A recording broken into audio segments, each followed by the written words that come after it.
தயாரிப்பாளர்கள் சங்கம் தலைவர் திரு KR அவர்களுக்கும், டைரக்டர் அசோசியேஷன் சேர்ந்த அத்தனை இயக்குநர்களுக்கும், ஃபிலிம் பட்டியலில் வந்திருக்கிற அத்தனை பெரியவங்களுக்கும், எங்களை வாழ வச்சிட்ருக்கிற அத்தனை ரசிகர்களுக்கும்,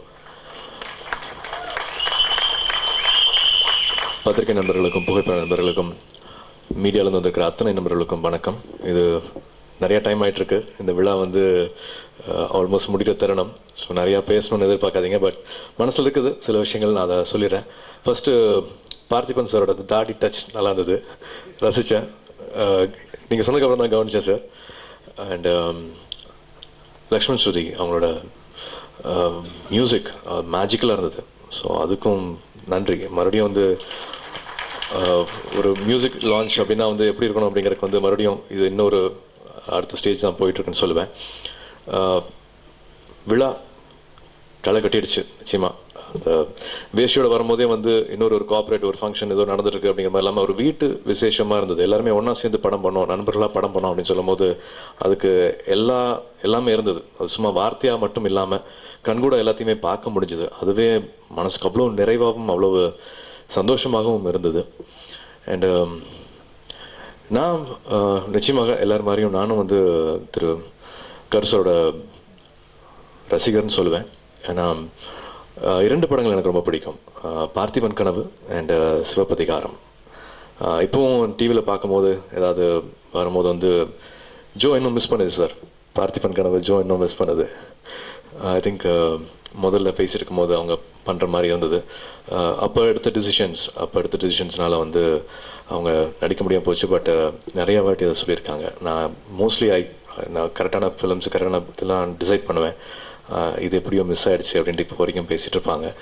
ஸோ எப்பவுமே உங்களோட தமிழுக்கு வந்து எனக்கு ரொம்ப பிடிக்கும் சார். உங்களோட வார்த்தைகள், உங்களோட ரசனை எனக்கு ரொம்ப பிடிக்கும். இப்போவும் வந்து யுவர்கள் சொல்லிட்டு இருந்த மாதிரி வார்த்தைகள், தமிழ் வார்த்தைகள் தேட வைப்பார். போகும்போது ஏதோ ஒரு கிளாஸுக்கு போகிற மாதிரி இருக்கும் அப்படிம்பாரு. அதுக்கு ஐ திங்க் திரு பழ சின்ன கருப்பையாளருக்கும் திருமதி நாகம்மை அவர்களுக்கும் நான் நன்றி சொல்லணும். திரு கருப்பரணிப்பன் சார் அவரோட அம்மா அப்பா, அவங்க ஃபாதர் லைக் சன் அப்படிங்கிற மாதிரி. I was just going through your website, your blog. அதில் நான் பார்க்க முடிஞ்சுது எப்படி நம்ம ABCD கற்றுட்டு இருக்கோமோ அந்த காலத்துலேருந்தே வந்து புத்தகங்கள் கொடுத்துருக்காங்க. திரு ஜெயகாந்தன் அவர்கள் புத்தகம், அசோகமித்திரன் புத்தகம்ட்டு, அப்புறந்தே கண்ணதாசன் அவர்கள் புத்தகம்ட்டு படித்ததுனால இந்த மாதிரியான பாடல்கள், இந்த மாதிரியான வரிகள், டயலாக்ஸ் எல்லாமே வந்து அவருக்கு நம்மளுக்கு கிடச்சிட்ருக்கு. ஸோ அவங்க 2 பேருக்கும் முதல் மரியாதை, முதல் வணக்கங்களை நான் சொல்லணும்.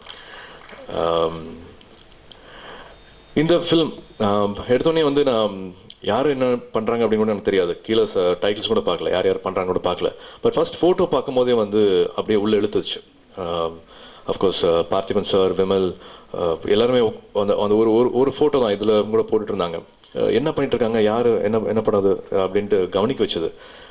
எல்லாரும் போய் பேசுறதுக்கு முன்னாடி, ஒரு டீசர் பார்க்கறதுக்கு முன்னாடி, ஒரு சாங் பார்க்கறதுக்கு முன்னாடி வந்து முதல்ல நம்மளை ஈர்க்கிறது வந்து அந்த ஃபோட்டோ டிசைன்ஸ் தான். பார்த்திபன் சார் சொன்ன மாதிரி வந்து நல்ல படங்களுக்கு வந்து பெரிய விளம்பரமோ ரொம்ப போயிட்டு பண்ணிட்டு இருக்க தேவையில்லை. அதில் இருக்கிற ஒரு சின்ன நம்பிக்கை வந்து இது போதும், இது பண்ணால் கரெக்டாக இருக்கும் அப்படின்னு தோணும். ஸோ அந்த மாதிரி எல்லாமே யோசிச்சு பண்ண மாதிரி இருந்தது. எதனாலயோ தெரில, எனக்கு திடீர்னு பருத்திவீரன் ஃபோட்டோஸ் பார்த்த ஞாபகம் வந்தது. ஃபோட்டோ பார்க்கும்போதே வந்து அந்த எவ்வளவோ டிசைன்ஸ் வரும் பேப்பரில். பட் அந்த டிசைன் பார்க்கும்போது வந்து இதுக்குள்ளே நிறையா இருக்குது அப்படிங்கிற மாதிரி தோண வச்சுது ஒரு ஃபோட்டோஸும். அதே மாதிரியான பாடல்கள் அண்ட் பொம்மலாட்டத்தோடு நீங்கள் ஆரம்பித்த இந்த டீசர், அது எத்தனையுமே வந்து இந்த படம் எல்லாத்த விட கொஞ்சம் வித்தியாசமாக இருக்கும் அப்படிங்கிறது வந்து ஆணித்தனமாக மறுபடியும் அது காமிச்சது. ஒரு தமிழ் சினிமாவில் சக்ஸஸ் ரேட் வந்து ஒரு 8 to 9% அப்படிங்கிறாங்க. கிட்டத்தட்ட ஒரு 100 படம் ரிலீஸ் ஆச்சுன்னா வந்து ஒரு 8 படம் அப்படி தான் ஹிட் ஆகுது அப்படின்னு சொல்லிட்டு இருக்காங்க. இதில் நிச்சயமாக இது சேரும். இந்த ஆண்டின் ரொம்ப ஹோல்சம் என்டர்டெயின்மெண்ட் ஃபில்மாக நிச்சயமாக இது இருக்கும். எல்லாருக்குமே கடைசியாக தேவைப்படுறது வந்து அந்த சக்ஸஸ் தான், அந்த சந்தோஷம்தான். நிச்சயமாக இந்த படம் எல்லாருக்கும் டிசர்விங் சக்ஸஸும் முழு மன திருப்தியும் சந்தோஷங்களும் கொடுக்கணும் அப்படின்னு நான் வந்து வேண்டிக்கிறேன், பிரார்த்தனை பண்ணிக்கிறேன். ஏன்னா இவ்வளோ ஸ்டார் காஸ்ட் எல்லோரும் ஒன்றா சேர்ந்து பார்த்தே ரொம்ப நாள் ஆச்சு. அண்ட் அதே மாதிரி இந்த மேஜிக் காம்பினேஷன் திரு கருப்பரணியப்பன் அவர்களும் வித்யாசாகர் சார் அவர்களும் மறுபடியும் கிட்டத்தட்ட ஒரு 10 yearsன்னு சொன்னாங்க. இது எப்பவுமே இருந்துட்டு இருக்கணும். ஐ நோ த வேல்யூ, ஃப்ரெண்ட்ஷிப்பை பற்றி தெரியும். அது என்றைக்குமே போயிடக்கூடாது. இன்னொரு விஷயமும் சொல்லணும், மேபி இது படத்துக்கு சம்மந்தம் இல்லாத ஒரு விஷயம் எடுக்கலாம். அதே மாதிரி இயக்குனர் கருப்பழனி பண்ணவல் சொன்ன மாதிரி மோர் தென் ஒர்க், மோர் தென் ப்ரொஃபஷன் வந்து நான் அந்த ரிலேஷன்ஷிப் பாதிக்க வேண்டாம் அப்படிங்கறக்காகவே வந்து நான் சமீபத்தில் ஒரு முடிவெடுத்தேன்.